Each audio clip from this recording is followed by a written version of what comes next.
in former Secretary of State under President Trump and Fox News contributor Mike Pompeo. Mr. Secretary, welcome. Mike, it's great to be with you. Let's start with John Kirby from the Biden administration. I'll get you to react to him.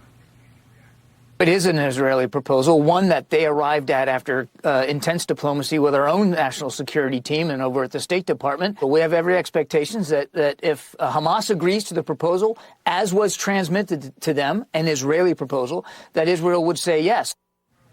Is the emphasis that it's an Israeli proposal, so if it blows up, the White House doesn't own it?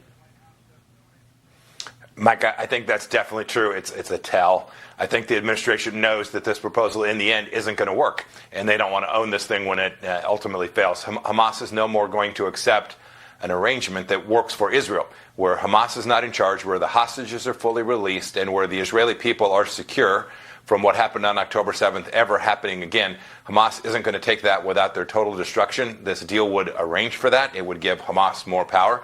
So I think the administration knows this isn't going to work. This proposal will, like the ones before it where Hamas said, yes, we accept it, this will turn out to have been a PR event and not an outcome that actually works not only for the Israeli people, but for American national security as well. It still sounds like President Biden and Prime Minister Netanyahu are not on the same page. Is that because Netanyahu is speaking to the world, foreign adversaries, and also the Israeli people?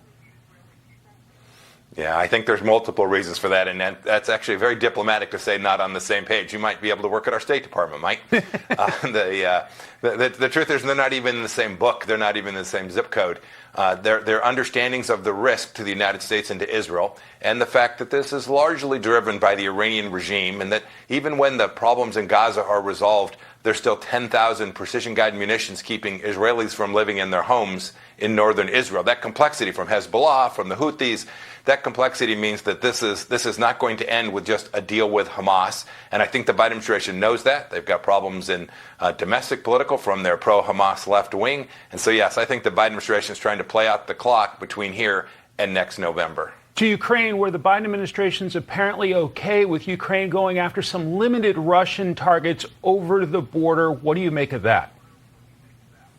I think that's the right outcome. But where have they been for 2 years, Mike? Why for 2 years did we talk about the things that the Ukrainians couldn't do? Why did we continually put restrictions on them? It reminds me, frankly, that we put these restrictions on Israel, but not on Hamas, right? Instead of demanding the release of the hostages there, we simply tell the Israelis, you can't do X and you can't do Y. I'm glad the Biden administration landed this place. These are going to be military targets close to the Ukrainian border, not civilian targets, not attacking major Russian cities and the way the Russians are attacking the Ukrainians. I'm glad they got there. It's the right outcome.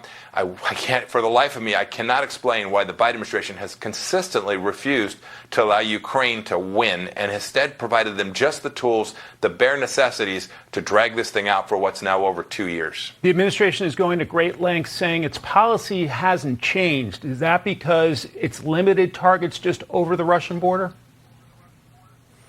It could be.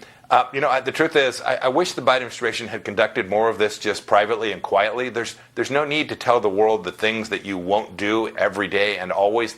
That only loses the very deterrence that in the end we have to regain against Vladimir Putin. And so, it's hard to explain some of the Biden administration's action. They ask for more money and then they tell the Ukrainians you can't do anything with it. They need to win. Europe needs to win. Putin needs to lose. We know what a good outcome would look like. We simply have to give the Ukrainians the capacity to do that. They've not asked for our boys and girls, just our stuff, and we ought to let them use it to full effect. Okay, to a massive political story here at home, the conviction of your former boss, President Trump, in New York. I want to play a reaction from today from the Biden campaign, and I'll get you to respond. There's one candidate standing up for the rule of law, standing up for our democratic institutions, defending our Constitution, defending our democracy, and that's Joe Biden. What do you make of the conviction, and what's the impact with an election 5 months out?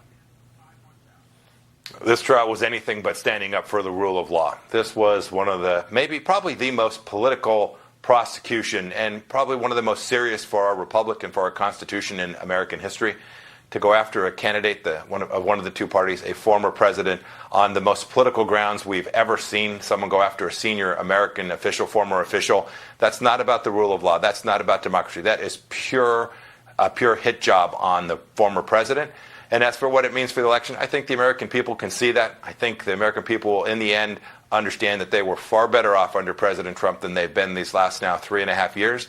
And I think in November, we'll see that outcome. Do you see this conviction as a weaponization of government? 100%. Former Secretary of State Mike Pompeo, thank you very much for your time and your analysis today. Thank you, Mike.